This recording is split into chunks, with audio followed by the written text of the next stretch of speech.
बिस्मिल्लाहिर्रहमानिर्रहीम। अस्सलामु अलैकुम।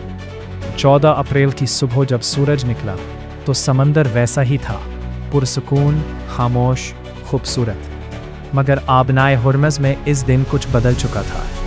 दूर खड़े जंगी जहाज़ इस खामोशी को खौफ में बदल रहे थे। डोनाल्ड ट्रंप के एक फैसले ने हज़ारों लोगों की ज़िंदगियां रोक दी थीं।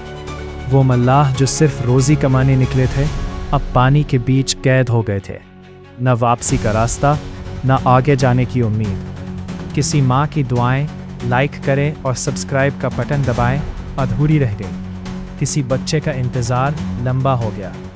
ये सब सियासत का हिस्सा नहीं थे, मगर सबसे ज़्यादा मुतासिर यही हुए। अब्बास अराग़ची ने कहा था कि दुश्मनी सिर्फ मज़ीद दुश्मनी लाती है, और शायद यही हो रहा था। इस दिन समंदर ने सिखाया कि जंगें सिर्फ सरहदों पर नहीं होती, वो इंसानों के दिलों में भी लड़ी जाती है।